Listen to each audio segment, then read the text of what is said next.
the response of President Trump is mabuti nga, natapos na. Wala na tayong i-expend. Magkano ba ang ine-expend o makakatipid pa ang United States? Magkano ba ang binibigay sa atin sa because of the VFA for our mutual defense? How much? Military assistance program for 1999 to 2015, 20 to 50 million a year. 2016 to 2020, naging 100 million to 200 million a year. In dollars po yan, ha? Of course, dollars a year. So under Duterte administration, there has been a 127% increase in military assistance to the Philippines. Is this all in conjunction with the VFA? It's made possible, facilitated by The VFA. So this is what we're losing. Where are we expecting to get that money now? Siguro, yun ang opportunity na magising din ng ating kababayan na, hey, we have to stand on our own at mag-generate tayo ng budget because Spend we our really need to own do defense. it. This is Of course, 5 with difficulty. billion to 10 billion a year.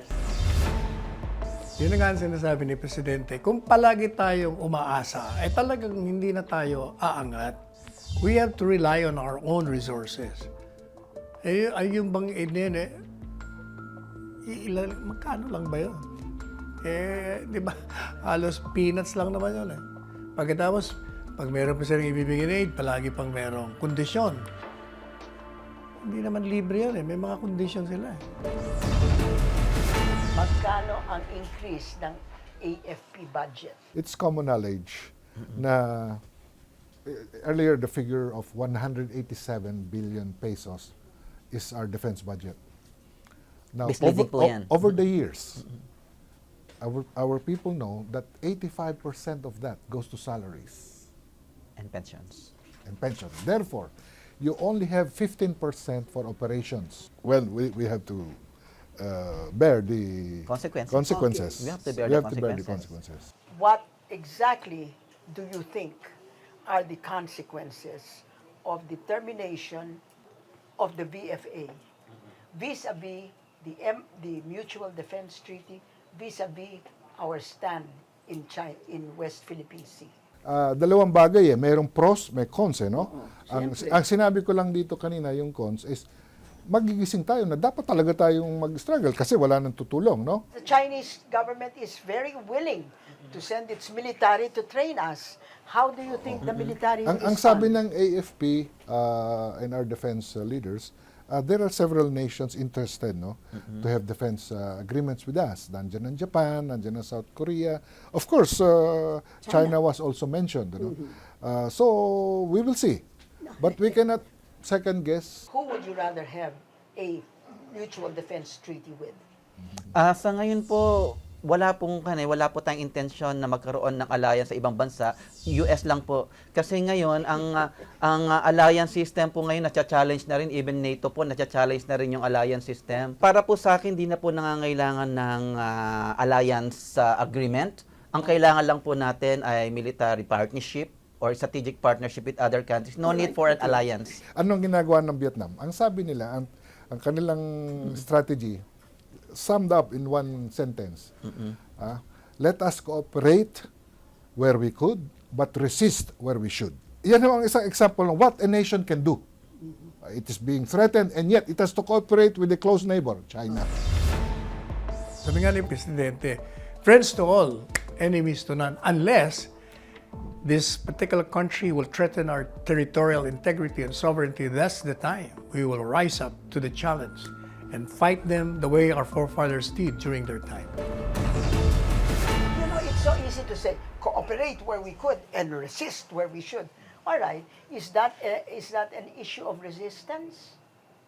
Who is going to help us if the United States is not in the picture against China's gray zone tactics? Who? We is will going help to- ourselves. Huh? We have to help ourselves. If nobody else will help Exactly us. how? We, Philippines, we are trying to be friendly with you. We want to calm the situation. And we are putting at risk our reputation, even within our neighbors, even putting at risk our relationship with the United States.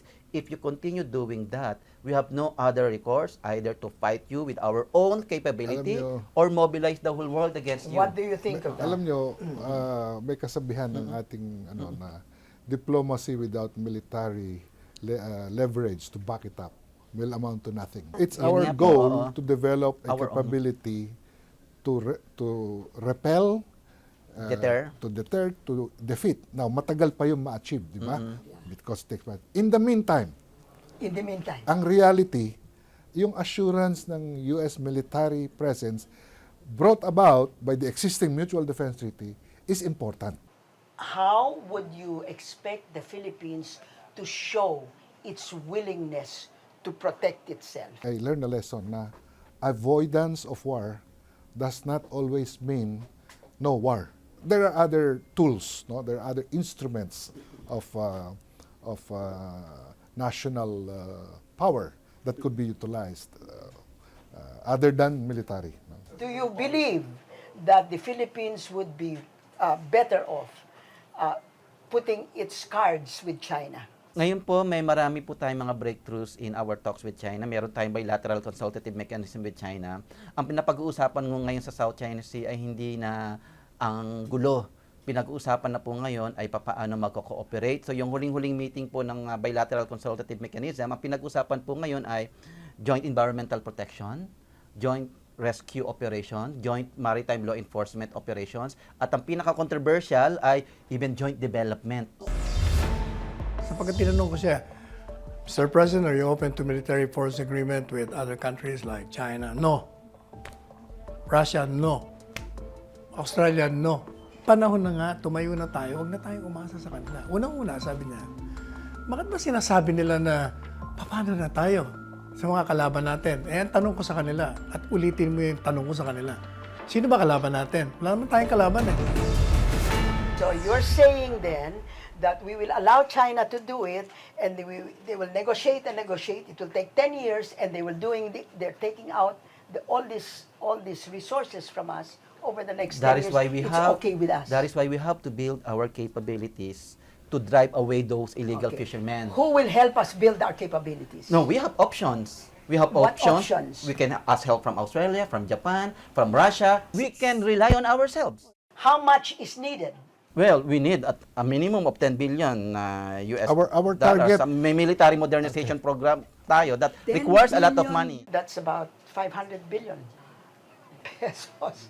That is really almost 1/3 of the GDP. You want to increase it. Yeah. May- At least may- 2% of our GDP.